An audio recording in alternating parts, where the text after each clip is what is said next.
Night had settled over the weathered clapboards of my childhood home, and the street lamps cast an amber glow through the stained glass panes of the front door. I stood on the threshold, diploma clutched in one hand, a battered leather satchel slung over my shoulder. It felt strange, almost surreal to be back here, returning not as the proud graduate I had promised I'd be, but as the one seeking help. I exhaled, the winter air burning my lungs, and rang the bell. When the door creaked open, I saw my father's lined face, his graying temples stark against the kitchen's warm yellow light. Mom hovered behind him, her arms folded, eyes narrow. "I'm home," I said, voice steady though my heart thundered. Dad's jaw tightened. He stepped aside without a greeting. Mom's lips curved briefly, a smile that vanished as quickly as it came. "Come in, Ilara." Her tone suggested I'd already overstayed. The living room felt smaller than I remembered, the furniture arranged just so. The green velvet sofa with the tasseled throw, Dad's rocking chair that squeaked on the rug, Mom's antique writing desk with its single unread letter resting like a silent reproach. I set my bag down quietly, studying them both. They hadn't changed much, the same silver streak in Mom's chestnut hair, Dad's posture still upright despite the years. Yet I sensed a new tension in the air, a quiet pressure that threaded between us. Mom offered me a cup of tea, her gesture formal and distant. I took it, though I knew I wouldn't drink it. "You finished your degree?" Dad asked finally, voice clipped. I nodded. "A bachelor's in photography, specializing in documentary work." I met Mom's gaze. "I have my portfolio ready to show agencies." She sighed, setting her own teacup on the desk with delicate precision. "Ilara, we've been over this. You promised you'd get a degree that guaranteed you a job. You studied pictures. What good is that?" Her question, laced with disappointment, stung more than I expected. I had imagined rejection, perhaps even an argument, but not this thinly veiled contempt. Before I could answer, Dad cleared his throat. "Ilara, sit down. We need to talk." He gestured to the sofa. My legs felt heavy as I moved, and I sank onto the cushions, clutching the satchel in my lap. Mom perched on the armrest, her eyes cold. Dad leaned forward, fingertips pressed together. "We're in trouble, kiddo. Worse than we thought." My stomach flipped. "What do you mean?" He glanced at her, then back at me. "The mortgage company sent a notice. We missed payments for 3 months. They're foreclosing." My breath caught. I'd left home because I needed space to pursue my dreams, to prove I could succeed. I never imagined I'd return to this. Mom's lips trembled, though she fought to keep her composure. "We're behind on everything, Ilara. Credit cards, car payments. We thought we could make ends meet, but..." Her voice cracked. I felt a rush of anger and guilt. I'd left a family struggling. But how could I have known how deep the hole would grow? I stood abruptly, the sofa creaking under my weight. "What do you want me to do?" Dad looked at me, tears glinting in the corners of his eyes. "We need your signature." I froze. "My signature? On what?" Mom swallowed, glancing at Dad. "We refinanced the house in your name. We thought we could ride it out until you found a job. Your loan officer didn't understand. We just needed time." My pulse raced. They had gambled everything on my potential, on a degree they'd called useless. They'd mortgaged the roof over all our heads to usurp my future. I sank back onto the couch, shock anchoring me in place. You did what?" Dad swallowed. "Ilara, we're begging you. Sign the papers so we can adjust the interest, extend the payments." A hush fell over the room. The ticking of the hallway clock sounded suddenly loud. I pictured the foreclosure sign, the auctioneer's gavel, the eviction notices. In that moment, I realized this was not just about money. It was about validation, trust, and how much they believed in me, and how much I believed in myself. My mind spun with possibilities, walking away, letting them face the consequences, chasing my career, or stepping up to save them, even if it meant sacrificing my own plans. I looked at the framed graduation photo on the mantel, me, beaming, diploma in hand, full of hope. And then I looked at my parents, waiting for me to choose. My throat tightened, I swallowed. "Show me the papers," I said quietly. Mom retrieved an envelope from her desk drawer and handed it to me, her fingers brushing mine. The weight of it felt heavy, like the burden I was about to shoulder. I drew out the documents, my signature line staring back at me like a dare. "Before we jump back in, tell us where you're from. If this story moves you, please subscribe. Tomorrow I have a special story for you." I sat there for what felt like hours, my thumb brushing back and forth over the embossed seal at the bottom of the contract. Each page was thick, with the weight of decisions made in back offices, signatures scribbled in hope, deals that tied my name to debts I'd never agreed to shoulder. The silence between my parents and me grew louder with every passing second. The only sound the slow tick of the grandfather clock in the hallway. Finally, I lifted my eyes. "So you put the house in my name, without telling me?" Dad flinched, and I saw a flash of shame cross his face, deeper than any scolding I'd gotten as a kid. "We didn't think you'd understand, Alara. You were busy. You had your classes, your exhibitions, your dreams." Mom stiffened. "We only did what we thought was best for everyone." I almost laughed. How those words felt like poison now. Best for everyone. Except for the girl they said would never make it on her useless degree. I laid the contract on my knees, pinning it down with my palms. "I want to talk to Mr. Samuels," I said, "the loan officer, tomorrow morning. If I'm the owner on this paper, I want every detail." Mom exchanged a look with Dad. "He might not want to talk to you alone. He doesn't." "I don't care," I snapped. "You gambled my name. Now you'll let me clean up the mess my way." Dad gave a small nod, as if the fight had left him. "All right, sweetheart, we'll set it up." That night, I lay awake in my childhood room. Same faded lilac wallpaper, same shelf of dusty trophies for spelling bees and choir solos. On my dresser sat my old camera, the one I'd begged them for when I was 15. I remembered the thrill of saving every birthday dollar, every babysitting wage, just to buy that second-hand Nikon. My entire life I'd fought to see the world through that lens. Now the lens felt cracked. I thought about the internships I'd lined up. Gritty photo essays on urban decay in Chicago, plans to pitch for grants to document shrinking towns in the Midwest. Dreams that felt fragile now that they were up against unpaid mortgages and foreclosure threats. But the more I stared at the ceiling, the clearer it became. I couldn't abandon myself for them. Not entirely. If I signed those papers, I'd make sure my name meant something more than collateral. The next morning, we drove to the bank. The January wind cut through my wool coat as I stepped into the sterile lobby. Mr. Samuels was already waiting, a broad man with a too-tight tie, his handshake clammy against my cold fingers. He spread the papers across the table. "Miss Harper." "It's Alara," I corrected. "I'm the legal owner, right? So I'm not just here to sign, I'm here to understand." Dad shifted uneasily beside me, but said nothing. Samuels launched into percentages and balloon payments, extensions and deferrals. I scribbled notes furiously, asking questions that made him blink. What happens if I decline to sign? What penalties have been tacked on already? What's the realistic chance of selling without losing everything? When we left, my parents shuffled to the car ahead of me, their heads low. I stayed behind on the steps, staring at the bank's polished glass doors, my reflection fractured in the sunlight. I looked older than I felt. Older than when I'd left for college. Older than when I'd told them I'd come back with success sewn into my pockets. That night, I made my decision. At dinner, I placed the signed pages on the table. I'll sign it, but on my terms. I want the upstairs bedroom converted to a studio. I need space for my work. And I'm going to build my business out of it. That means you can't hover, you can't tell me to get a real job anymore. If I'm paying this debt, I get to make my art pay too. Mom's face hardened, but she said nothing.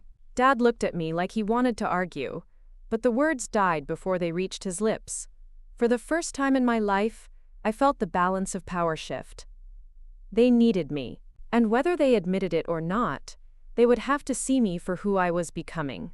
No longer the kid with the useless degree, but the woman turning that uselessness into the only thing standing between them and the street.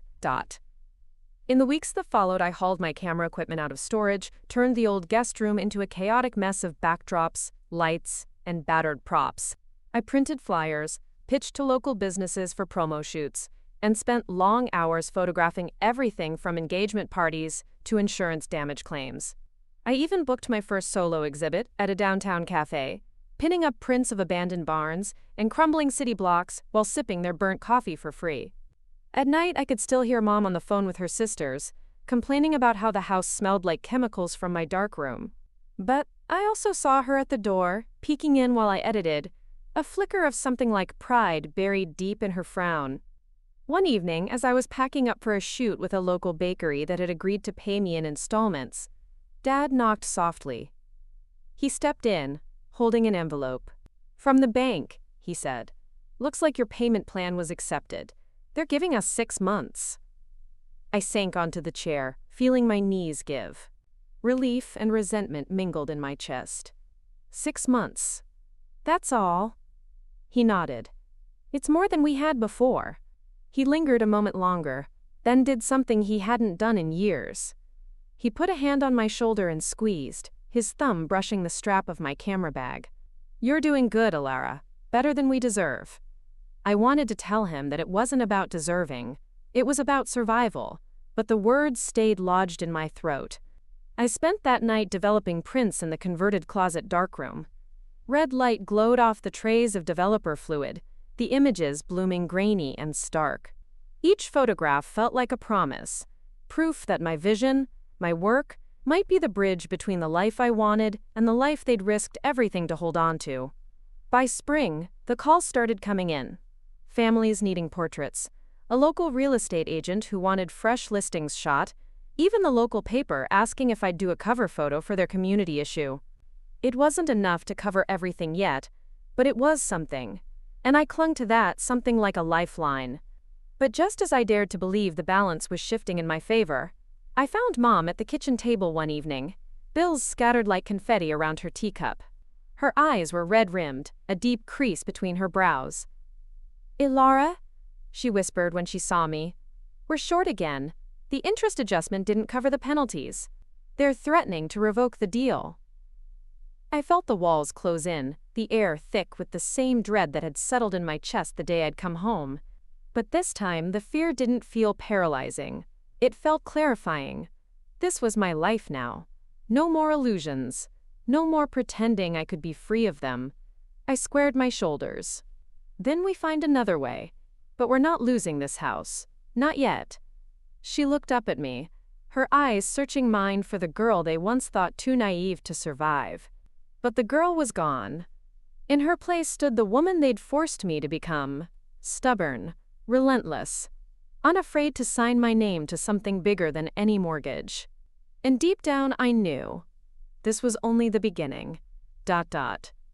This story took us a long time. If you like it, subscribe. Now, back to the story. I wish I could say that spring brought a miracle. Some windfall that made everything right. A glowing review that put my name on every gallery's lips. But life didn't work that way. Not for me. Not for my family. Spring brought rain, and rain brought leaks. I woke one morning to the sharp drip of water onto my pillow. The ceiling in the guest room, my studio now, had cracked open along the seam near the chimney. I lay there, half awake, listening to the rhythm of water on old wood, and thinking about how a house could fall apart, one quiet drop at a time. By breakfast, I was on the phone with the only contractor who'd taken IOU. He showed up, a big man with paint splatters on his boots, and gave me a price that made my stomach drop into my shoes. I didn't have it.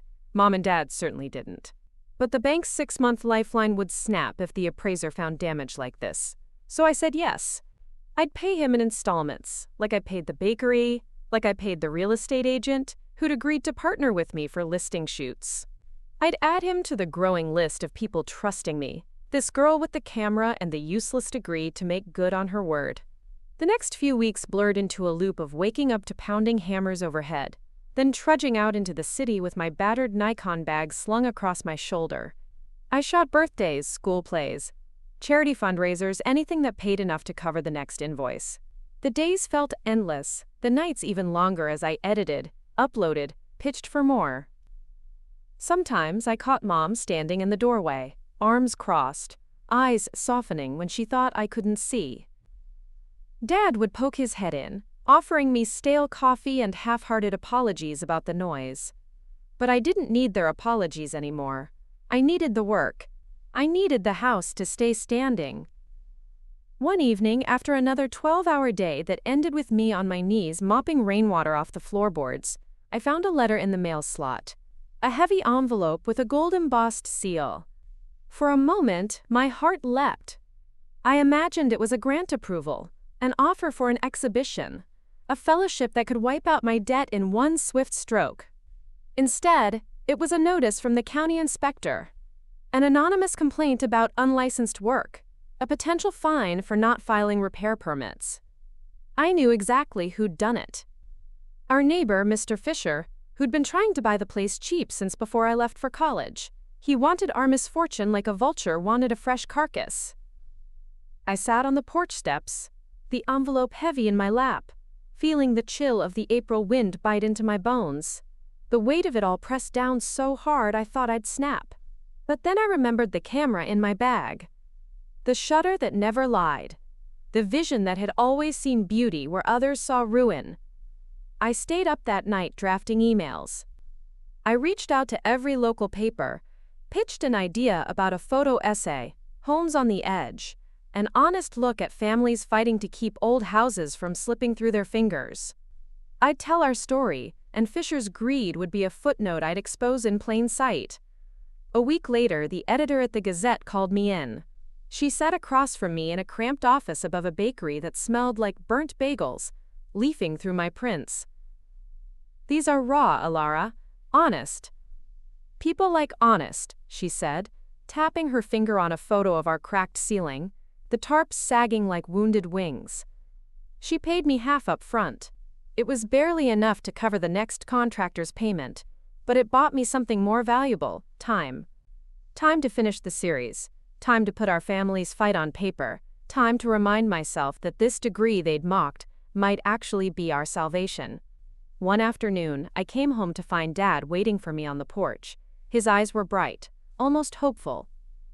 "Saw you in the Gazette," he said gruffly. "The neighbors are talking. Some think you're airing our dirty laundry, but some think you're brave." I shrugged off my camera bag, my shoulders aching. "I don't care what they think, as long as they see." He nodded slowly, rubbing his jaw. "Your mom," she showed the article to the bank manager, "said you're making us look like we matter." I laughed. It wasn't funny, but it was the only thing to do. We do matter. They just forgot. As summer inched closer, I juggled so many gigs, I barely knew what day it was. I shot weddings at rundown barns, local protests, community theater posters. I built a website. Simple, cheap, but it worked. One night, an email pinged through from a publisher in Chicago. They wanted to buy 3 of my prints for a feature on small-town resilience. It wasn't much, just a few $100s after taxes and fees. But when that money hit my account, I felt like I'd won the lottery. I used it to pay off the contractor. And when the final hammer fell on the patched roof, I stood in the backyard with a plastic cup of warm cider, raising it like a toast to the trees and the sky. Mom came out, hands on her hips. "You know," she said, her voice softer than I'd heard in months, "this house feels stronger now." I looked at her. "Houses don't get stronger, Mom. People do." She smiled then, really smiled, and for a moment, I saw the woman who'd once baked me birthday cakes shaped like cameras, who'd cheered at every school art show before money made her afraid. But the quiet didn't last. 2 days later, I woke to find a notice taped to our door. Fisher had filed for a property line dispute. He claimed our fence crossed his lot by 3 feet. If he won, he'd have grounds to contest our new appraisal. My parents panicked, Dad pacing the living room like a caged animal, Mom crying into her tea. This time I didn't wait for them to beg. I grabbed my camera, my file of photos, proof that fence had stood in the same place for 40 years, and drove to City Hall. I spent hours digging through dusty blueprints and tax maps, calling in favors from the Gazette editor to run a piece about Fisher's harassment. The night before the hearing, I sat on the floor of my studio, papers and prints spread around me like a makeshift fortress. I should have been exhausted, but adrenaline made my fingers twitch. I wasn't just defending my home, I was defending every hour I'd spent proving I could make this life work. When we walked into the hearing the next morning, Fisher smirked at me from across the aisle, like I was just the scared little girl he remembered playing hopscotch on our cracked driveway. He didn't know me now. I stood up when they called my name. I showed the panel my photos, the city maps, the Gazette article. I spoke until my throat went dry, until I saw the clerk nodding along, until Fisher's grin slipped just slightly. An hour later, the panel ruled in our favor. The fence stayed. The appraisal stood. The house was safe, at least for now. When we got home, Dad patted the side of the fence, then turned to me, eyes bright with something between pride and disbelief. "You did that. Your pictures did that." I didn't say it, but the truth pulsed in my chest. My useless degree did that. My vision, my stubbornness, my name on the line. That night, as I sat in my studio, the ceiling patched and the leaks sealed, I picked up my camera and stared through the lens at my reflection in the dark window. For the first time in a long time, I didn't see the broke girl with a dream too big for her bank account. I saw the woman they needed, the one they'd underestimated until they couldn't anymore. But deep down, I knew Fisher wouldn't give up. The bank wouldn't wait forever.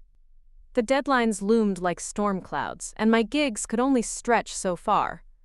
So I whispered to the reflection, voice steady, daring, "Bring it on." This fight wasn't over.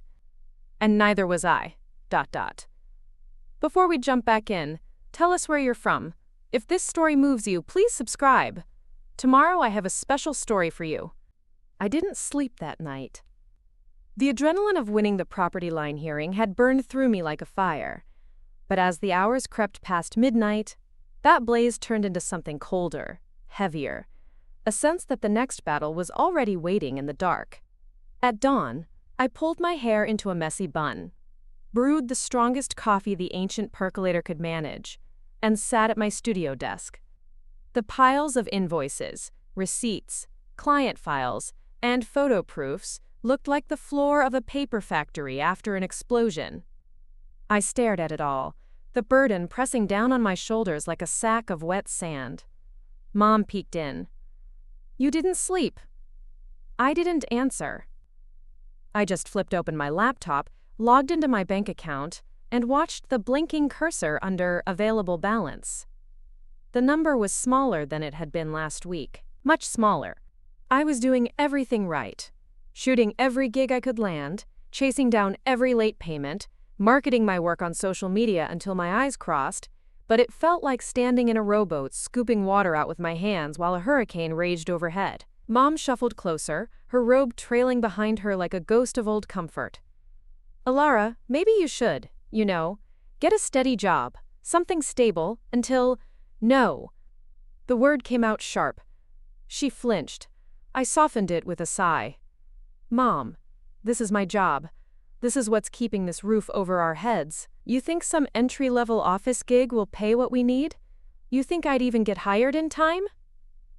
She opened her mouth, then closed it, looking smaller than I'd ever seen her. I hated that I'd snapped. But there was no space left for soft edges.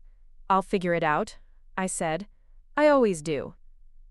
She left me to the mountain of paperwork. By noon, my eyes burned.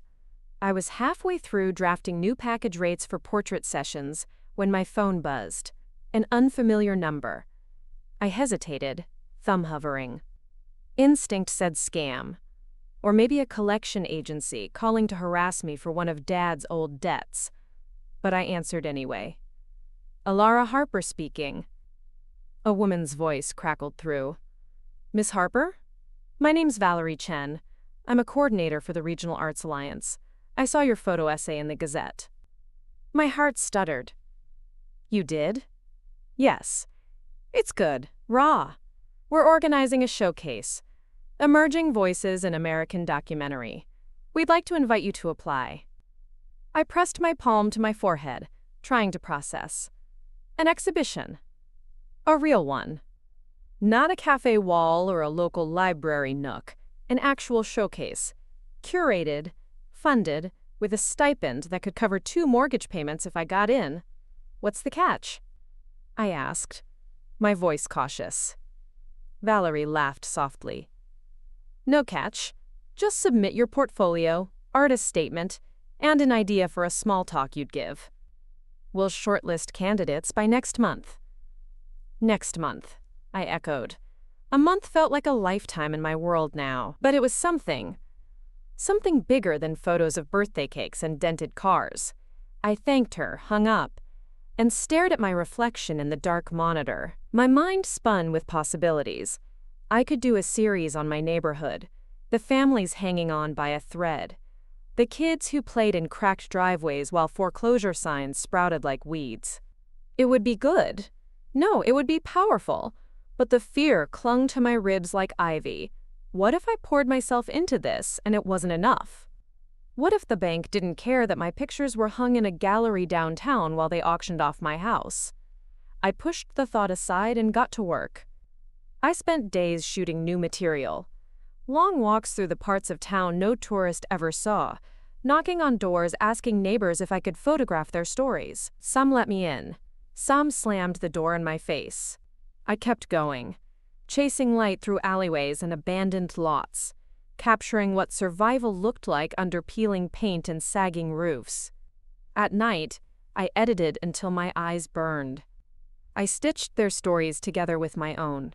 The cracked ceilings, the cold dinners, the prayers whispered into darkness when you're too tired to believe in them anymore. Mom and Dad watched me move through the house like a ghost. Quiet, relentless, unstoppable. Sometimes I caught them sitting on the sofa, heads bent together over the same stack of bills they'd once hidden from me. I didn't ask what they whispered. I didn't want to know. A week before the application was due, I found Dad outside, hauling a box from the garage to the curb. "What are you doing?" I asked. He shrugged, wiping sweat from his brow. "Selling some junk. Old tools, mostly. Maybe we can cover the electric bill." I wanted to laugh, but it came out as a choked sob instead. He flinched at the sound, like I'd slapped him. "Ilara," he said quietly, "we're proud of you. Even if we don't say it right. We are." I looked at the tools, rusted and dull, and thought of all the dreams we'd all given up over the years. Then I thought about my lens, my stubborn, wide-open eye that refused to shut. "It's not enough," I whispered. "But maybe it will be." The day I submitted the portfolio, I hit send and sat back, my hands trembling.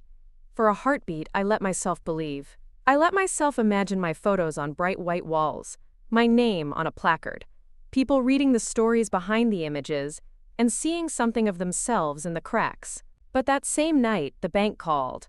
Not a letter this time. A voice, cold and businesslike. "Miss Harper, we need you to know the 6-month deferral will expire in 60 days. Unless you can clear the arrears, we'll move to final proceedings." 60 days.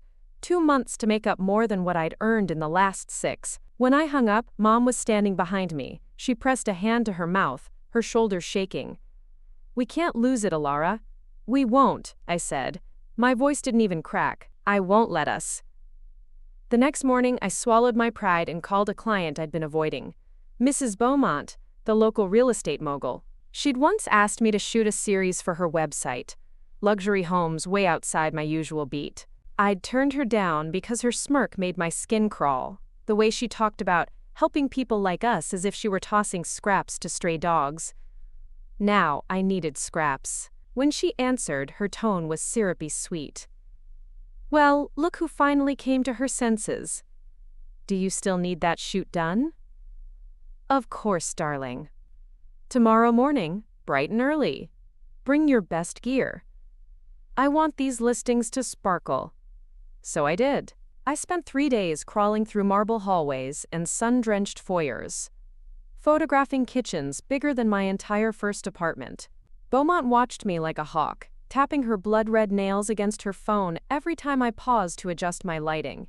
When it was done, she paid me in cash, an envelope thick enough to make my breath hitch.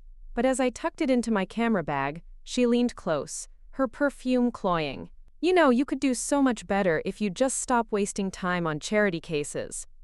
I didn't answer. I just smiled, zipped my bag, and left. That night, I sat at my desk, counting bills under the weak glow of my clip lamp. It still wasn't enough. Not yet, but closer. Closer. When the call came from Valerie at the Regional Arts Alliance, I was standing by the window, watching dusk crawl over the rooftops.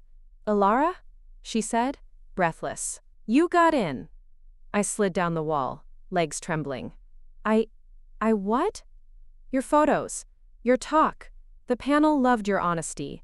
We'll send over the stipend agreement tomorrow." "Congratulations." I pressed my forehead to my knees and let the tears come. Tears for the girl who'd been told her degree would never feed her. Tears for the woman who'd bet her name on this battered old house. Tears for the version of me that was still terrified it wouldn't be enough. The next day, I signed the acceptance letter with a pen that shook in my hand. I showed Mom and Dad the confirmation email, watched their faces morph from disbelief to fragile hope. But even as they hugged me, I felt the clock ticking. 60 days to make every dollar count. 60 days to prove that sometimes useless dreams are the only things strong enough to hold a house together. And deep in my chest, the fear wasn't gone. But it had a new companion now: resolve.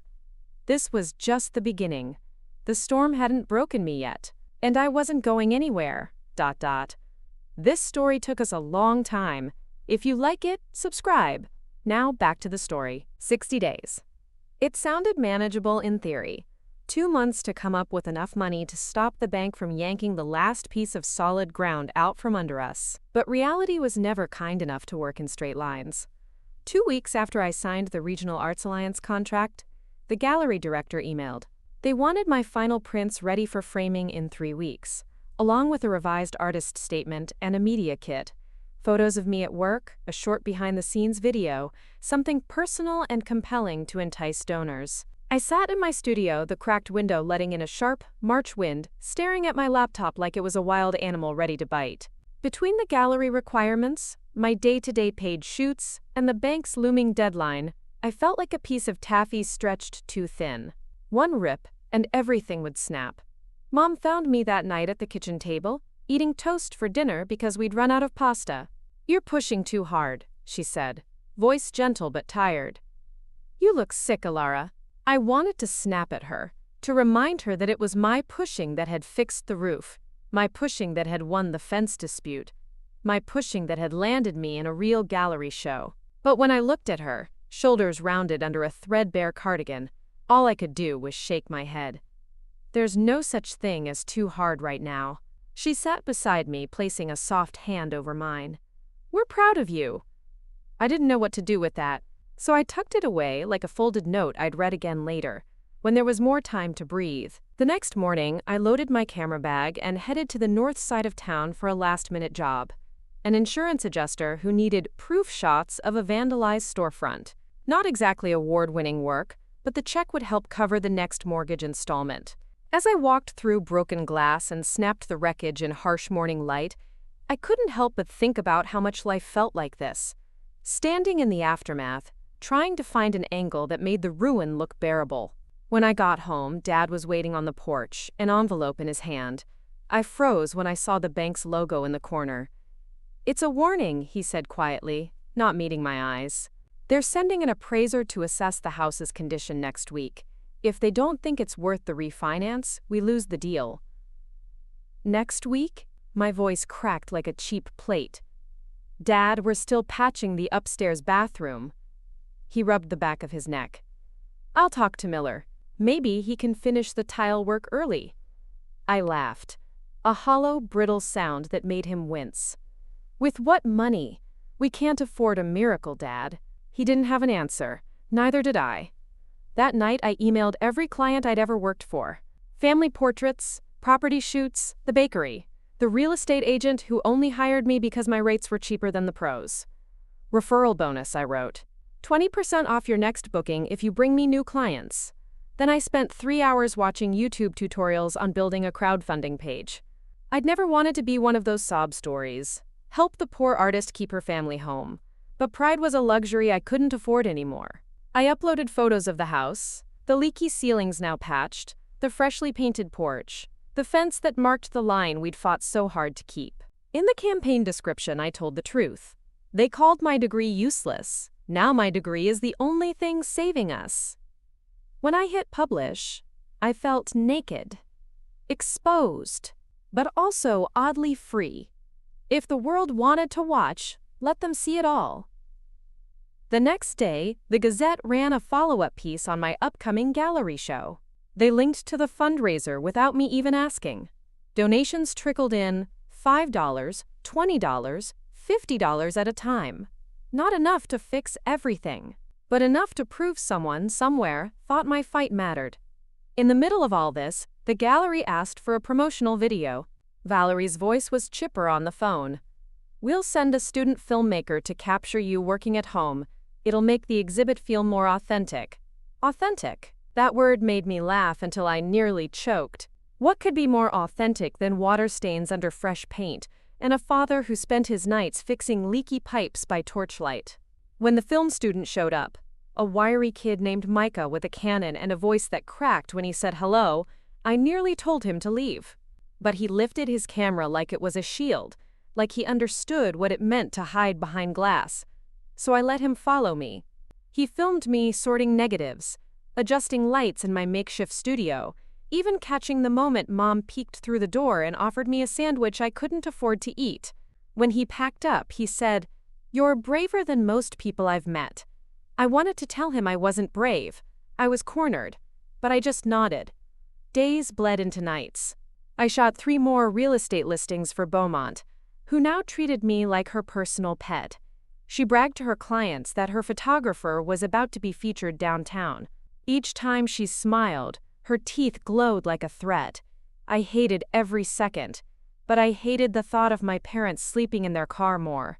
A week before the appraiser was due, the contractor Miller called.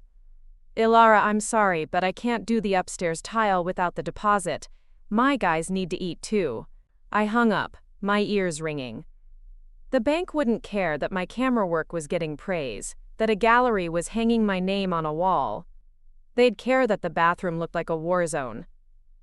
That night, I took the last envelope of cash I'd hidden from Beaumont's jobs and handed it to Miller on our porch. "Finish it," I said. "No excuses." When I turned around, Mom was there. "We should have never." "Don't," I snapped. "We can't rewrite it. We can only survive it." She flinched.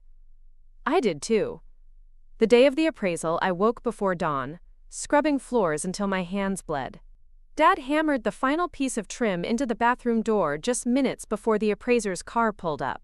We stood in the living room, hearts pounding, pretending not to watch as he poked through cupboards, opened closets, measured sagging beams. When he left, we waited in silence. Days passed. Each ring of the phone made my chest seize. Then, one evening, the call came.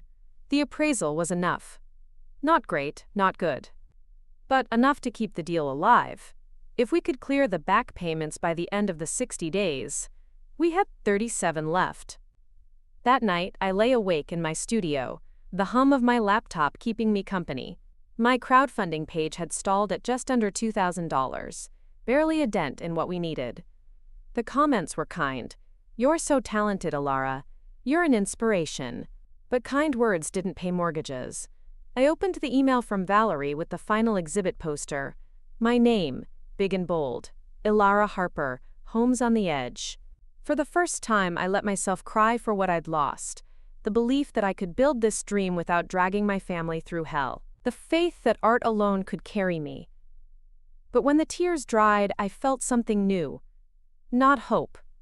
Not quite. But a fiercer version of myself. One that understood that survival was an art too. 37 days. The house. My name. My story. I wasn't done yet. ... This story took us a long time. If you like it, subscribe. Now, back to the story. 37 days. I scribbled the number on a sticky note and stuck it above my desk, just below a Polaroid of my old Nikon hanging from my neck like a talisman. Every morning I'd open my eyes and see that note, bright yellow against the dingy wall, mocking and motivating me in equal measure. 37 days to make enough money to keep the bank from tearing our world apart. 37 days to prove my degree wasn't a joke, that this stubborn dream of mine could hold up a roof better than Dad's old hammer ever could. Some nights I thought about what it would feel like to just let go, to pack up my cameras, drive somewhere new, and leave this collapsing house and my parents' desperation behind.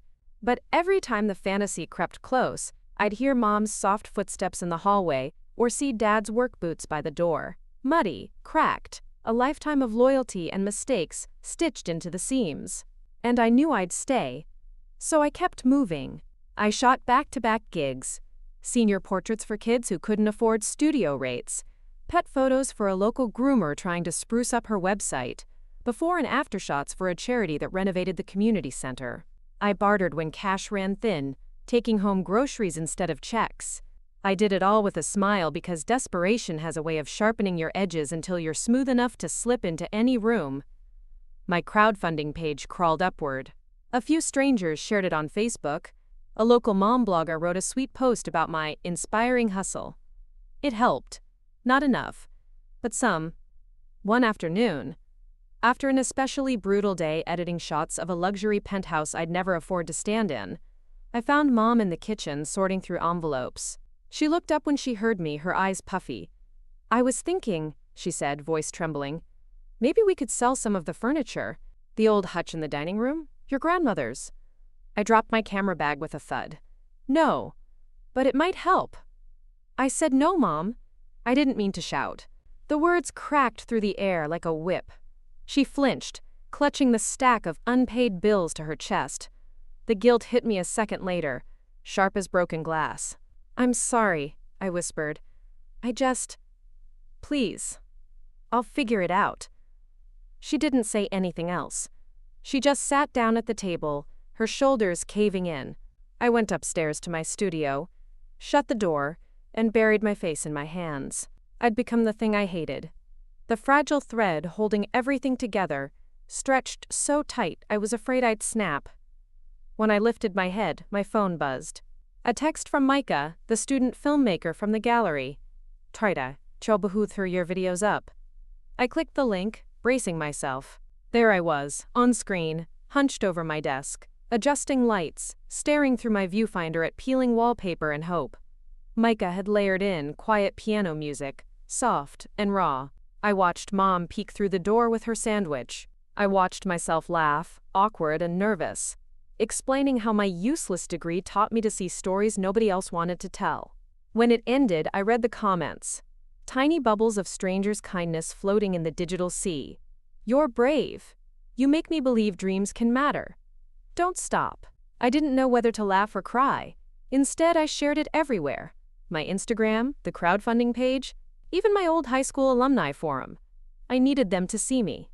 Not just the artist. The girl trying to keep 4 walls from falling down. 2 days later, the donations doubled. Small bills, mostly.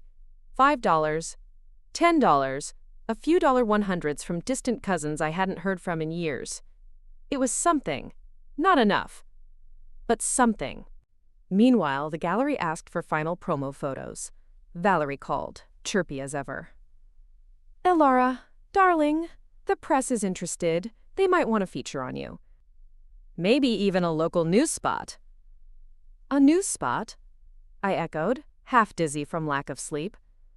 "They're gonna love the flaking paint." She giggled, not catching the bitterness. "Authenticity. People eat that up." I shot the last images for the show that night. Portraits of my neighbors in front of houses sagging under decades of bad luck. I asked them to look straight into my lens, to let the world see the cracks we all carried. Then, because I was too wired to sleep, I grabbed my camera and shot myself. One frame. Me sitting on the porch steps, barefoot, knees to my chest, the house looming behind me. In that picture, you could see it all. Hope, fear, defiance. When I uploaded it, I wrote, "If this degree is so useless, why is it the only thing holding the roof up?" It went viral in our small-town way. More donations. More shares. Still not enough. But closer. 30 days left. Dad tried to pick up extra hours at the hardware store. Mom took on more shifts at the library, shelving books until her hands cramped.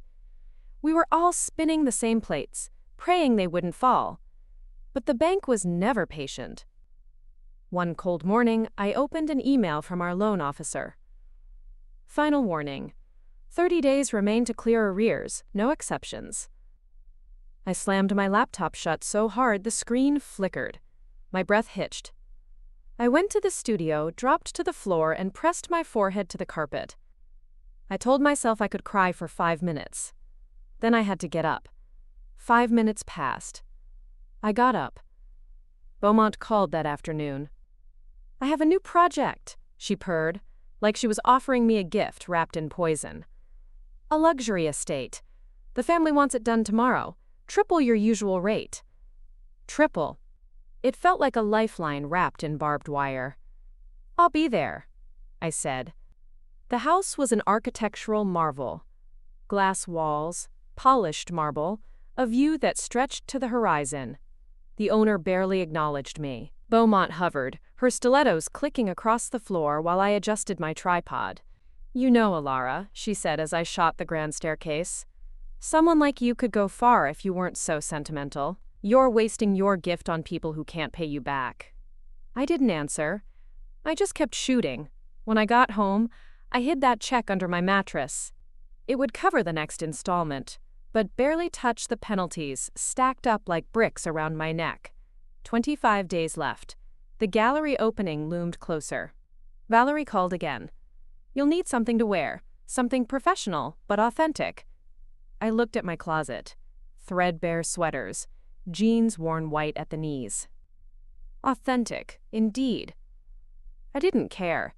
I'd show up as myself, the cracks and frayed edges part of the story. If the donors wanted a savior in designer clothes, they'd have to find her somewhere else. A week later, I got a call from the local TV station. "We'd love to do a piece on your show," the reporter said. "Can we film at your home?"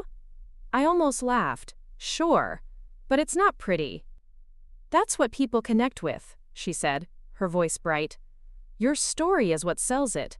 So I let them in. The cameras caught me brewing coffee in our chipped kitchen, Dad waving from the porch, Mom pretending not to cry, when the reporter asked what it felt like to need her daughter's signature to save everything. The segment aired the night before the opening. My crowdfunding page jumped again, but the bank's clock kept ticking. The night of the exhibit, I stood under the harsh gallery lights, sweat prickling down my spine. My photos glowed on crisp white walls. People drifted past, wine glasses in hand, murmuring about resilience and real America. I tried to hear their praise, but all I could think was, "Does this mean we're safe?" Valerie gave a short speech. I stumbled through mine. When the final applause died, I found a quiet corner and checked my phone. The donations had hit just under halfway. Better than nothing. Nowhere near enough. On the drive home, I rested my head against the cold window of Micah's borrowed car. The city lights blurred past like stars smeared across glass. "You did good tonight," he said. "They see you now." I didn't answer, because being seen didn't pay the bank. 20 days left. I fell asleep clutching my camera, the lens cap digging into my palm like a promise. I wasn't done yet. ... This story took us a long time. If you like it, subscribe. Now, back to the story. 20 days left. I woke up every morning repeating that number in my head like a countdown to an execution date. Sometimes I'd sit up in bed at 3 in the morning and touch the wall, half convinced I'd feel it shudder, hear the nails loosen, watch the roof cave in while I lay there helpless. But each time I stood up, brushed my teeth, tied my hair back and picked up my camera. One more shoot. One more gig. One more day of pretending I could hold this house together with nothing but stubbornness and shutter clicks. After the gallery opening, things shifted. My inbox filled with messages. Strangers wanting portraits, small businesses asking for cheap promo shots, even a local nonprofit that wanted me to shoot an upcoming benefit dinner. Everyone loved the story of the girl whose useless degree was saving her parents' house. They just didn't want to pay full price. I said yes to everyone anyway. I couldn't afford to say no. One afternoon, I was editing a batch of photos from a fundraiser when Dad knocked on the studio door. He looked exhausted, his shirt collar wrinkled from hours at the hardware store. "Got a minute?" I swiveled my chair around. "What's wrong?" He stepped inside, holding a small box. He set it on my desk and flipped the lid. Inside were my old childhood trophies: spelling bees, art contests, a tiny tarnished cup for most improved in choir. "I found these in the attic," he said. "Thought maybe you'd wanna, I don't know, sell them. Or keep them." I stared at the dull metal, the faded plastic figurines perched on marble stands. I hadn't thought about those trophies in years. They'd once made me feel like I could be someone worth clapping for. Now they were just reminders of how far I still had to go. "They won't fetch much," I said, voice flat. He shifted his weight. "Maybe not. But it's something." I wanted to scream at him, to ask why he'd rather pawn my childhood than take on more hours. Why he'd let this mess fall on me in the first place. But when I looked at his eyes, rimmed red with exhaustion, the fight drained out of me. We were both trying, just in different, desperate ways. I closed the lid. "I'll keep them," I said. "For now." He patted my shoulder, a father's awkward apology for all the ways he'd failed to protect me from this. When he left, I turned back to my laptop and forced myself to finish editing. Click, crop, color correct, repeat. I felt like a machine built for survival. The next morning, my crowdfunding page plateaued. The numbers froze at just over halfway. Comments came in, people praising my resilience, my tenacity. But the donations slowed to a trickle. Likes didn't pay the bank. So I did what I swore I'd never do. I reached out to an old classmate, Marissa, the golden child who'd landed a cushy corporate marketing job right out of graduation. She'd once told me my art degree was adorable, like a hobby. But she'd also posted about needing a photographer for her company's spring ad campaign. I texted her, "Hey, it's Alara. Still need that shoot?" She replied in minutes, "Finally ready to join the real world? Meet me tomorrow at 10. The office was exactly what I'd imagined. White walls, floor-to-ceiling windows, polished concrete floors, echoing with the click of designer heels. Marissa greeted me in a pencil skirt and blazer, her grin sharp as a blade. "You look authentic," she said, eyeing my battered camera bag and scuffed boots. "Authenticity sells," I shot back. She laughed like I'd made a joke just for her. "We need lifestyle shots. Young, fresh, aspirational. Think influencer energy. Can you do that?" "I can do anything," I said. And in that moment, I meant it. I spent 3 days staging fake brunches, faux workouts, staged Zoom meetings with paid models pretending to be best friends building empires. Each shutter click felt like I was selling pieces of my soul, but every click meant money in my bank account. When we wrapped, Marissa handed me a white envelope. "You're good, Harper. Maybe not as useless as I thought." I took the money. I didn't flinch at her words. I'd already heard worse. 17 days left. That night, I lay awake staring at the ceiling. My brain ticked through the numbers.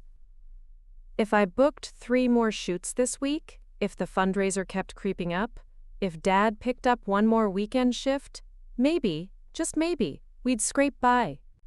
The next morning, Mom called to me from the kitchen. "Ilara, you have a visitor." I padded downstairs to find Micah, the student filmmaker, standing awkwardly by the door. He held a printed mock-up of a magazine cover. My face was on it, blurred at the edges, the house behind me, my camera slung around my neck like a lifeline. "You're on the cover of Local Light," he said, grinning. "They picked up the story from the TV spot. Everyone's talking about you." "Talking doesn't pay the mortgage," I muttered. But when I took the mock-up, something warm flickered in my chest. Proof that I'd carved a space for myself. Proof I mattered. Micah shifted, eyes darting. "Listen, they want to do a follow-up. A piece on your next project. Do you have one?" "A project?" I wanted to laugh. My only project was keeping this house from collapsing under our feet. But maybe this was a chance. Yeah, I said slowly. I do. Families like mine. Houses like ours. A series. Stories people forget. His grin widened. Good. They'll eat that up. After he left, I sat on the porch with the mock-up on my knees, wind tugging at the edges. Maybe it was just another human interest piece for people to share and forget. Or maybe it would push the fundraiser over the line. 14 days left. I shot everything I could. Neighbors, peeling paint, sagging roofs, kids playing hopscotch on cracked sidewalks. I called in every favor. I pitched to anyone who'd listen. But the bank's deadline loomed like a guillotine. Every day the phone rang with a polite, rehearsed voice, reminding me we were out of time. I'd thank them, hang up, and dive back into work. 12 days left. Beaumont called again. Another estate. Another pile of cash. I took it, no questions asked. Each shoot left me drained, but I'd become a master at swallowing my pride. 10 days left. Mom caught me on the stairs one night, her voice so quiet I barely heard her. What if it's not enough? I stopped halfway up, the banister cold under my palm. Then we fight harder. Her eyes shimmered with something that looked like belief. You're stronger than I ever was. No, I said. I'm just too stubborn to quit. 7 days left. The local light story ran on a Friday. My phone buzzed nonstop. Messages, donations, shares. The fundraiser crossed 75%. Still not enough, but so close I could taste it. 5 days left. I woke to find Dad standing at my studio door, holding his phone. Someone wants to talk to you, he said, voice gruff. It was Valerie. Ilara, a donor saw the magazine piece. They want to match the rest of your goal. But they want a meeting. Tonight. I stared at Dad. Who? An anonymous benefactor, Valerie said. Some big shot who loves your story, wants to make sure you're worthy. Worthy, the word made my throat burn. Tell them I'll be there. That night, I dressed in my best. Jeans without holes, my cleanest jacket. I met Valerie in a sleek cafe downtown. She pointed me to a table in the back. A man sat there, silver hair, suit crisp, eyes sharp as ice. Miss Harper, he said, I've followed your story. Admirable, inspiring, but tell me, what will you do if I write this check? I felt my fists clench under the table. I'll save my family's home.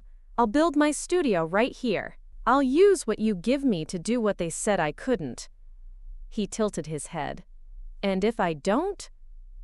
Then I'll still find a way, I said, because I'm not just asking for a handout. I'm proving that my story matters. He studied me like a painting he wasn't sure was worth hanging. Then he smiled. That's what I wanted to hear. He slid an envelope across the table. Use it well. I clutched it all the way home, my heart a drum in my chest. 2 days left. When I handed Dad the cashier's check, he sat down hard at the kitchen table, tears slipping down his lined face. Mom hugged me so tight I felt her ribs. We paid the bank, cleared every cent, and when I stood on the porch that night, the wind cold against my cheeks, I looked up at the patched roof, the new fence, the windows that still rattled in a storm, and I whispered, we did it. Not art, not a useless degree. Me, I did it. And I wasn't done yet, ... Before we jump back in, tell us where you're from. If this story moves you, please subscribe. Tomorrow, I have a special story for you. I stood on the porch that night until the stars burned cold above the roof I'd fought to save. The wind rattled the patched windows, the boards creaked under my bare feet, and for a moment, just one, I let myself breathe. We'd made the payment. The bank was off our backs, for now, but the relief was a thin blanket against the knowledge that nothing stays fixed forever. Interest would come due again. Repairs would creep in through the walls, hungry as weeds. But that night, with my camera slung at my hip like a lucky charm, I felt something I hadn't felt in years. Not just survival, something like belonging. Inside, Mom was making tea, her voice a low hum that drifted through the cracked window. Dad had fallen asleep at the kitchen table, the check stubs scattered like feathers around him. He looked younger in sleep, the lines softened, the burdens hidden behind eyelids that twitched with dreams I hoped were kinder than our days had been. I went upstairs to my studio, flicked on the desk lamp, and stared at the mess. Prints taped to the walls, receipts stuffed into shoeboxes, my old Nikon glinting under a sheet of tracing paper. I could have collapsed. I wanted to, but exhaustion has a funny way of turning into resolve when you have nothing left to lose. I pulled my phone from my pocket. The local light piece was still being shared, my inbox filling with messages, some from people wanting to hire me, some from strangers who'd stumbled across my story and wanted to tell me theirs. A mother in Ohio who'd used her art degree to build a mural business after her husband walked out. A teenager in Manchester who filmed music videos on a broken phone because he couldn't afford a camera yet. A widow in Birmingham who'd started painting again after reading about my fight. Each message settled in my chest like a promise. You're not alone. Keep going. So I did. Spring melted into summer. I shot everything. Graduations in church basements, pet portraits in weed-choked backyards, family reunions where everyone asked if that's the famous house girl. I saved every dollar I could, stuffing it into a battered lockbox under my desk. Not just to pay the bank next time they came knocking, but to build something that would stand longer than a patched roof. One afternoon, Valerie from the Regional Arts Alliance called. "Alara," she said, her voice crackling over the line, "there's an opening. A residency spot. 3 months. Downtown loft studio, a stipend. You'd get mentorship, connections, real ones." The idea felt like a punch and a promise all at once. "And the catch?" I asked. She laughed. "No catch. Just submit a proposal by Monday." When I hung up, I sat at my desk staring at the walls. The idea of leaving terrified me. 3 months away from the house, from Mom and Dad. Could they stay afloat if I wasn't here shooting every paying gig? But then I remembered the way Mom had hugged me when we paid the last bill. The way Dad had whispered, "It should have never fallen on you, but you did it anyway." I spent that weekend drafting my proposal, cracks and roots, stories of survival in forgotten spaces. I'd shoot abandoned places, old houses like ours, crumbling churches, factories turned to dust. But I'd pair each photo with a story from someone who'd refused to leave, someone whose life stitched those ruins together. Our story wasn't just ours. It was everywhere. I hit send at 11:57 p.m. Monday night. 3 minutes to spare. The days that followed were agony. I threw myself into work to stay sane, capturing quinceañeras, retirement parties, a wedding where the bride walked down the aisle barefoot because her heels broke. Every dollar mattered. Every photo felt like another brick in a wall I was still building, stone by stone. A week later, the email came. "Congratulations. You've been selected for the residency." I ran down the stairs so fast I nearly tripped, waving my phone like a sparkler. Mom and Dad looked up from their tea and toast. Our ritual now, sitting at the same table we'd once nearly lost. "I got it," I said, breathless. "A downtown studio, stipend. 3 months."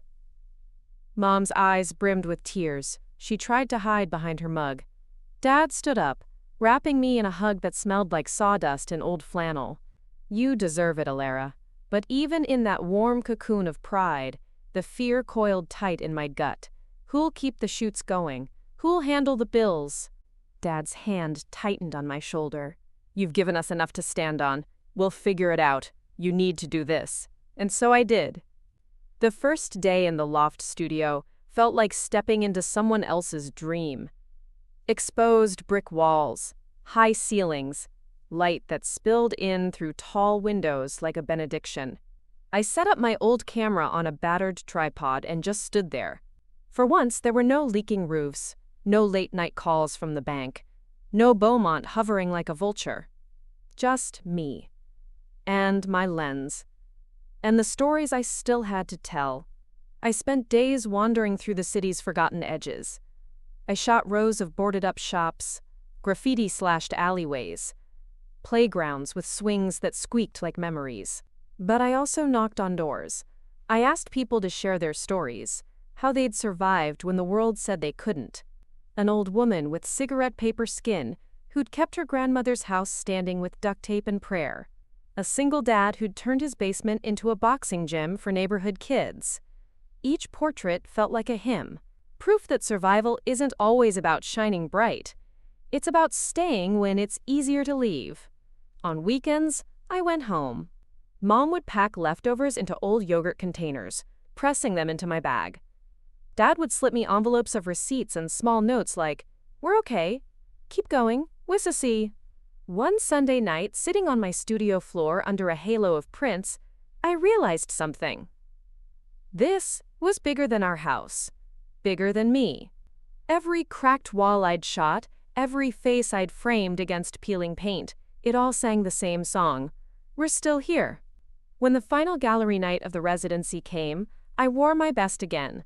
Same jacket, same boots, but this time I held my head higher. Valerie beamed when she saw me. "You've made something powerful, Elara."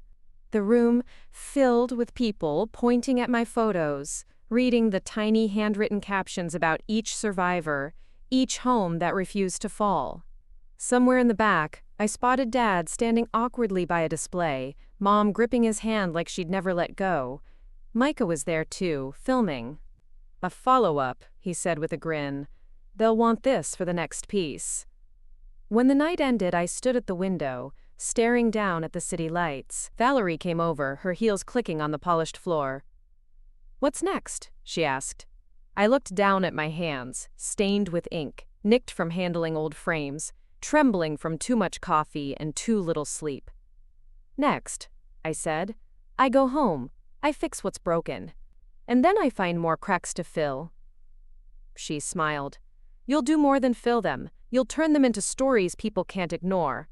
I thought about the little yellow sticky notes still taped above my desk back home. Not a countdown anymore. Just a reminder that survival is never a finish line. It's a promise you make to yourself every day you wake up. When I finally went back for good, Mom had painted the living room. Soft green, the color she'd always dreamed of but never felt we deserved. Dad had patched the back steps, replaced a cracked window. The house looked the same to anyone else, but to me, it shone. One night, I sat on the porch steps again, camera at my feet, stars winking overhead. I snapped a picture of the house, quiet, imperfect, still standing. Then I turned the lens on myself, catching my reflection in the front window, framed by all the cracks we'd survived together. A useless degree. A family on the edge. A house that refused to fall, and me still here, ...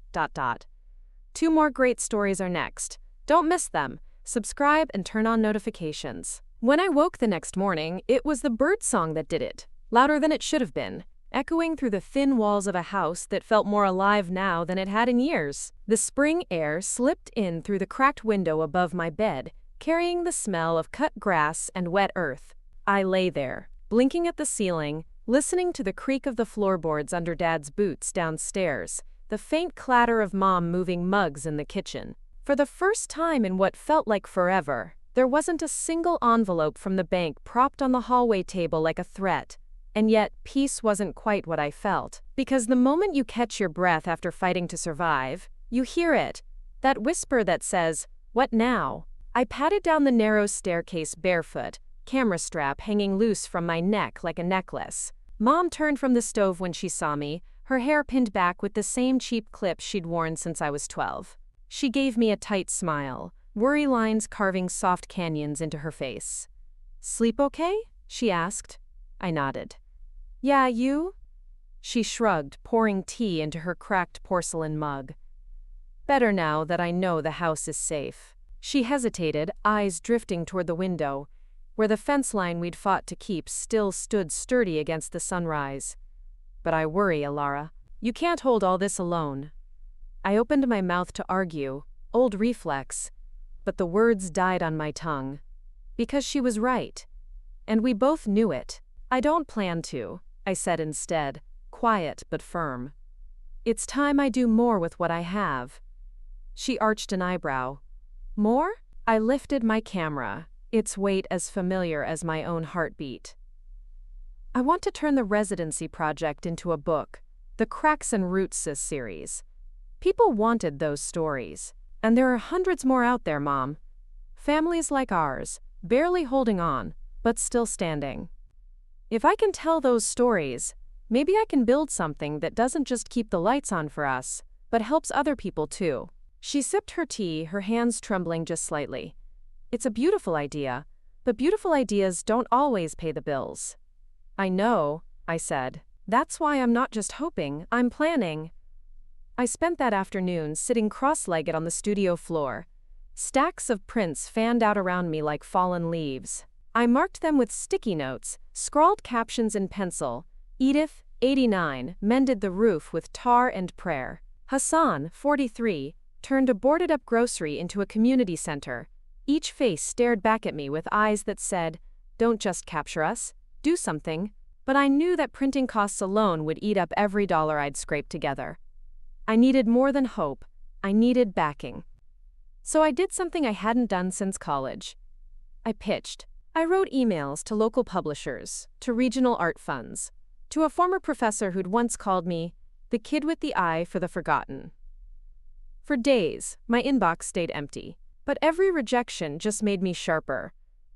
I tweaked my sample pages, redrafted my letter, attached better resolution files. I woke up each morning, counted the money in the battered lockbox, and told myself, "You're not done yet." Then, one Thursday afternoon, an email dinged into my inbox while I was setting up for a cheap headshot session in the living room. 2 real estate agents who wanted professional but approachable. The subject line made my breath catch.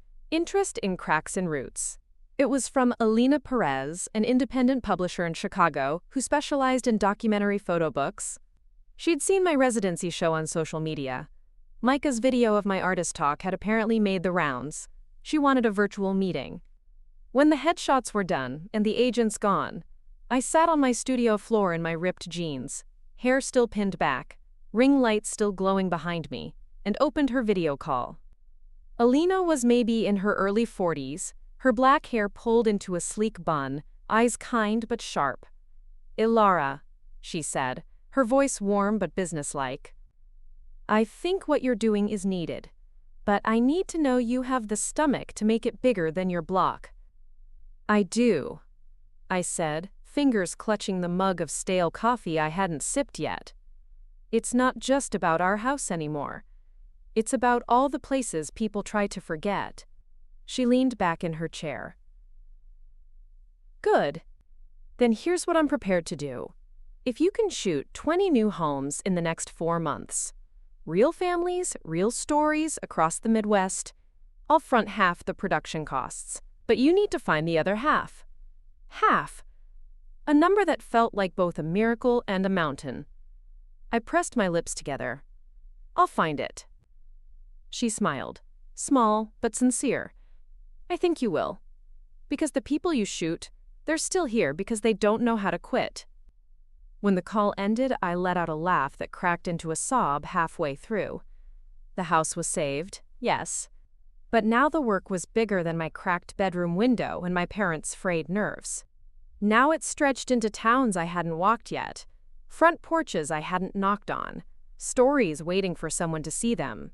Dad found me that night sitting on the front steps, the same spot where I'd once signed away my name to hold this place together. He sat beside me without a word, staring at the fence line. "They want me to shoot more," I said. "Travel, talk to people like us. It's going to cost money." "Money we don't have yet." He reached into his pocket and pulled out a battered leather wallet I'd seen 1,000 times before. He thumbed through a few bills, not enough to matter, but enough to remind me how he'd once worked 3 jobs to put food on our table. "I can't help you much," he said, his voice cracking. "But you've got our blessing, you've always had that." I rested my head on his shoulder.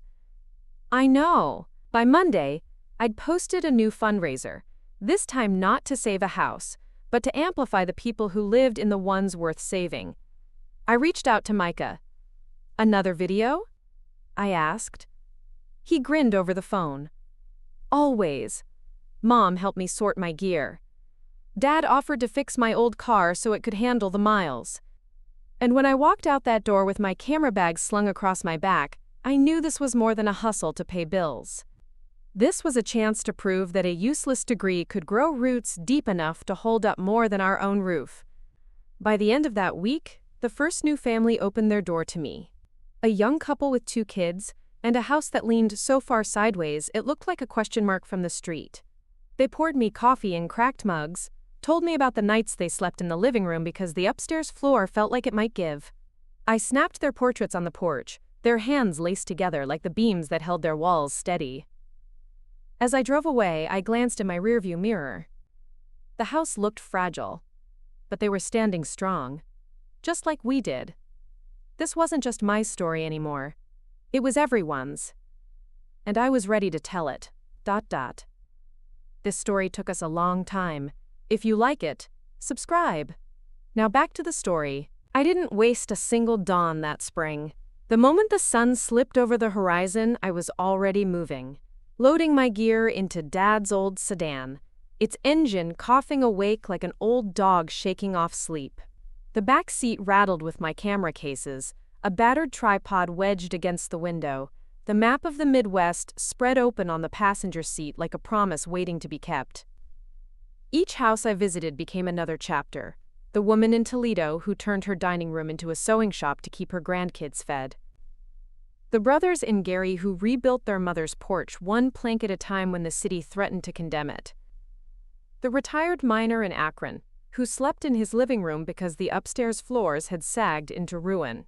I shot them all. Faces sharp with fatigue, eyes blazing with the same stubbornness I'd found in my own reflection 1,000 times. I taped their words to the edges of each print, scrawled notes in my notebook until my pen leaked through the pages.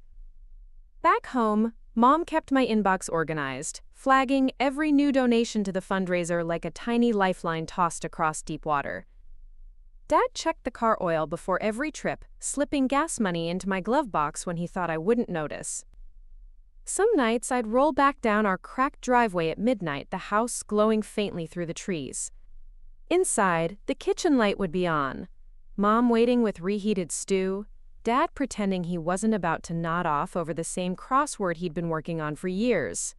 "You're doing good, Alara," he'd say, not meeting my eyes.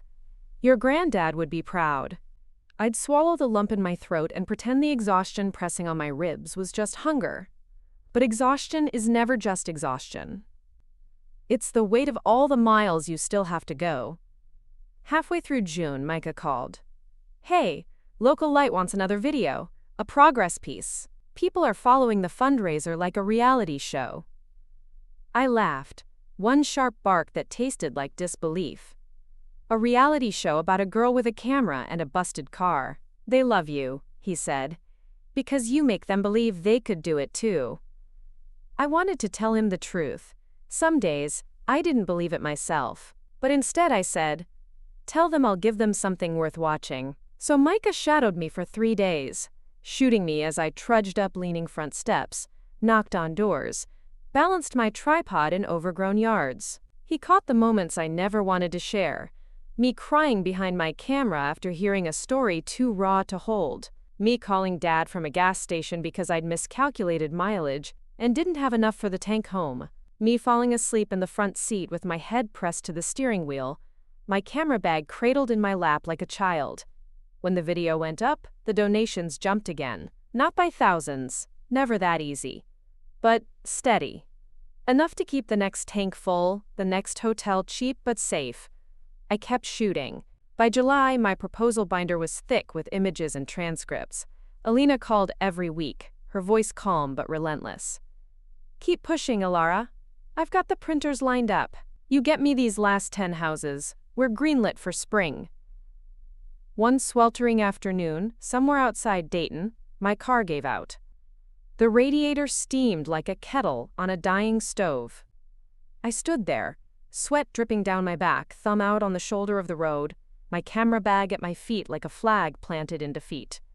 A man in a rusted pickup stopped. He asked no questions. He didn't flinch when he saw the camera. He just tossed my gear in the cab and said, "You look like you're out here for something bigger than trouble." When he dropped me at the nearest garage, I gave him a crumpled 20. He shoved it back. "Buy film instead," he said. "Tell my story one day if it's worth telling." That night, in a run-down motel with a stain creeping up the wallpaper, I spread my photos across the bed. Each face stared back. The stubborn ones, the proud ones, the broken ones who still refused to break all the way through. In that cracked mirror above the dresser, I saw my own face too. Hollow-eyed, hair tied in a knot, shoulders stiff from weeks of carrying stories that didn't fit neatly in my camera. I whispered to my reflection, "Keep going. One more mile." When I finally pulled back into our driveway 2 weeks later, Mom came out the front door so fast, I thought she might tackle me onto the gravel. "We got something," she said, voice trembling. "A letter. From the city. They want to talk to you. They saw the fundraiser, the articles, the videos. They want you to consult for the neighborhood revitalization grant." I stared at her, dust still clinging to my shoes. "Consult? Me?" Dad joined us on the steps, wiping his hands on his old shop towel. "They want you to help decide where the money goes. Which houses get help first. They want your pictures, Alara." My camera dug into my hip like an old friend, reminding me it had never been just a hobby. I stepped inside, sat at the same kitchen table where I'd once signed my name to keep this place from falling apart, and spread out the prints one more time. I thought about what it meant to be the girl with the useless degree who now held the map for how a whole street might stand up straighter. That night, while Mom washed dishes and Dad read the letter for the 10th time, I climbed the stairs to my studio. I taped a new note above my desk. Not the finish line. Just another start, because survival isn't the end. It's the seed for something bigger, if you're stubborn enough to keep planting it. And me? I wasn't done yet. ... This story took us a long time. If you like it, subscribe. Now back to the story. ... The letter from the city sat on our kitchen table for 3 days, before I worked up the courage to call the number at the bottom. Each time I passed it, my chest tightened. A fresh reminder that surviving wasn't just about paying the bank anymore. Now my photos, my words, might decide who else got to keep their roof, their porch, their sliver of a future. When I finally dialed the number, my hands trembled around the phone. A woman answered. Warm voice, brisk tone, the kind that told me she was the glue holding a dozen city departments together. "Miss Harper, we've seen your work everywhere. Your project shows people we can't forget. That's exactly what our revitalization grant needs. We want you on the advisory panel." "Me?" I croaked, gripping the chipped edge of the countertop. I'm not." "You're exactly the kind of voice we need," she cut in gently. "You know what it's like to fight for a house the world wants to let rot. You see the people, not just the buildings." I thought about all those families I'd shot, windows patched with plastic, foundations cracked, smiles defiant as weeds pushing through asphalt. "Okay," I said, my voice firmer now. "I'm in." The first meeting was in a drafty room in the old City Hall annex, an unassuming brick building sandwiched between a shuttered pawn shop and a shiny new cafe. I showed up in my best boots, camera bag slung across my shoulder like armor. Inside, everyone else wore suits and carried tablets, sleek and shiny. I felt like a stray dog that had wandered in from the wrong side of town, but when they projected my photos onto the stained whiteboard, the room fell silent. It wasn't the technical perfection they cared about. It was the rawness, the chipped paint, the determined faces, the proof that these places had stories too stubborn to die. I sat through hours of talk, zoning, permits, budget caps, 100 ways to say maybe. But when they turned to me, I spoke the only way I knew how. These houses, they're not just properties on a ledger. They're the bones of the people who built this town. If you gut them, you gut the people too. If you fix them, you give them something to stand on again. An older man with a glossy badge leaned back, eyes narrowed. Nice sentiment, Ms. Harper, but emotion doesn't balance spreadsheets.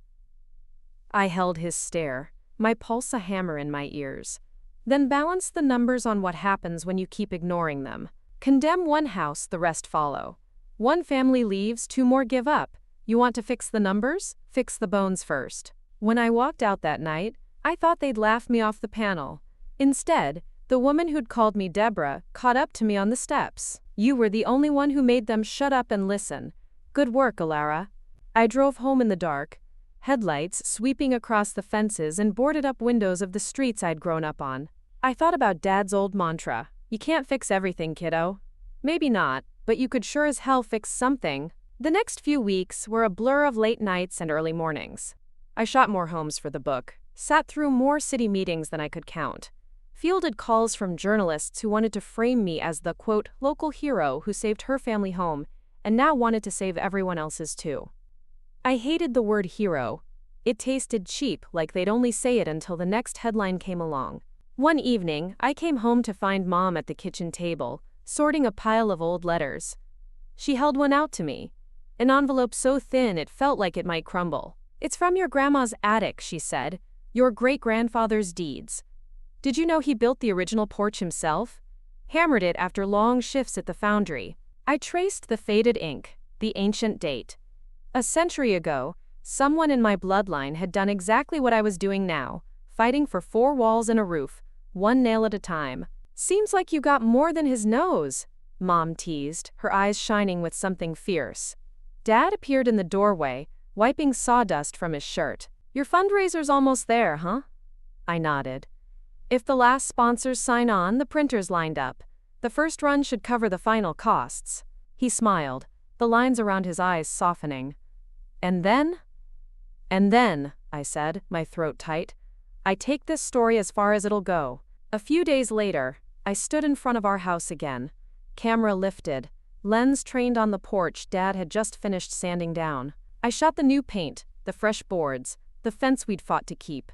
I shot Mom's hand resting on the railing, her wedding band catching the sun. Then I flipped the camera around and caught my own reflection in the front window.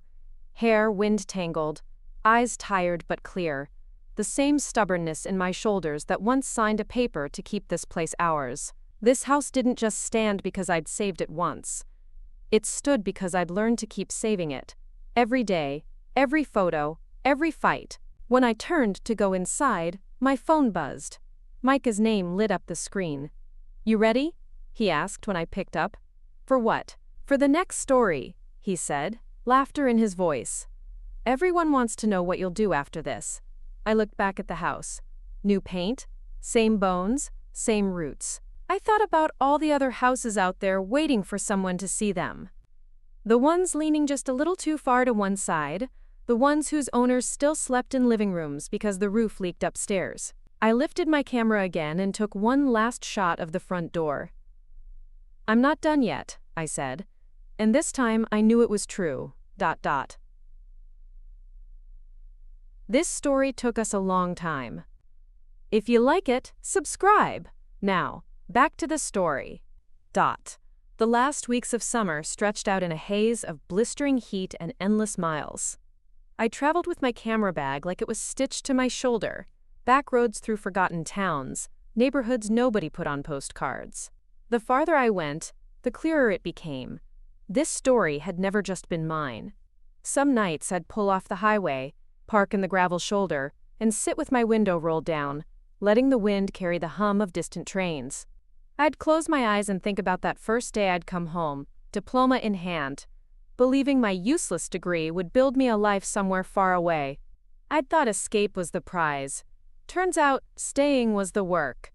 When I finally rolled back into our driveway for good, the house seemed different, not bigger, just stronger, like the bones had settled into themselves. The porch paint was clean and bright. The fence line stood like a row of exclamation points against the sunrise. Inside, Dad had finally replaced the squeaky kitchen hinge. Mom's shelves were lined with my old photo books and the first proof of the Cracks and Roots series. On my last morning before the launch party, I found Mom in the kitchen, sorting mugs for the guests who'd trickle through later. Neighbors who'd once said our house would fall. Friends who'd slipped a 20 into the fundraiser when they barely had enough for their own groceries.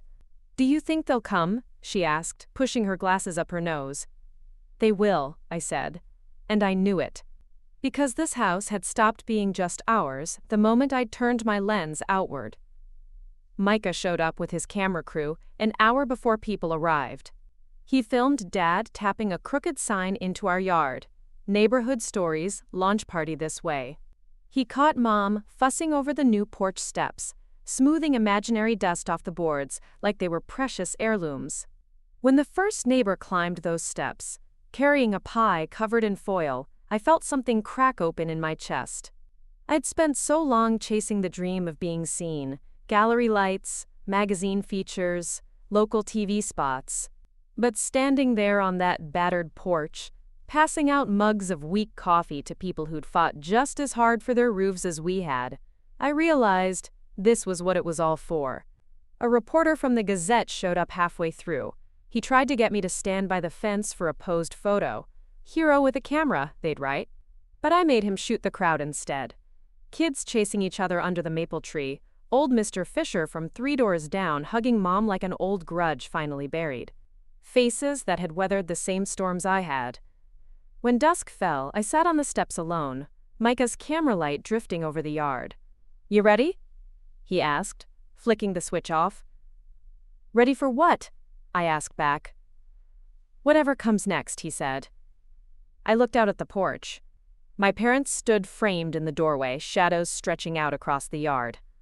They looked older, softer around the edges, and I felt the weight of every mile I'd driven, every wall I'd leaned against to get here. "Yeah," I said, "I'm ready."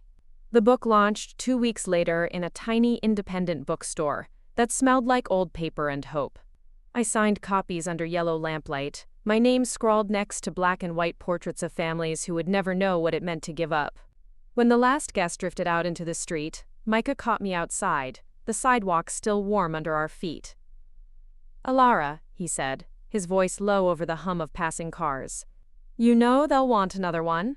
Another book? Another story?" I looked at him, my camera bag slung across my back, the spine of my book clutched in my hand like a shield. "Good," I said, "because I've got 1,000 more to tell." I drove home that night with the windows down, the pages of my own story stacked in the back seat. When I pulled into the driveway, the porch light was on. Mom had left the door unlocked. Dad's boots were by the mat. Clean for once. I stood under the arch of that doorway for a long time, camera pressed to my chest. The same threshold where they'd once said my degree would never amount to anything. The same threshold where they'd needed my signature to keep this house standing. The same threshold I'd cross again and again, each time more certain that I wasn't just holding up these walls, I was building new ones. With every frame, every mile, every story that refused to stay silent. They'd called my degree useless. Turns out it was the strongest thing I had. And I was just getting started, ... 2 more great stories are next. Don't miss them. Subscribe and turn on notifications.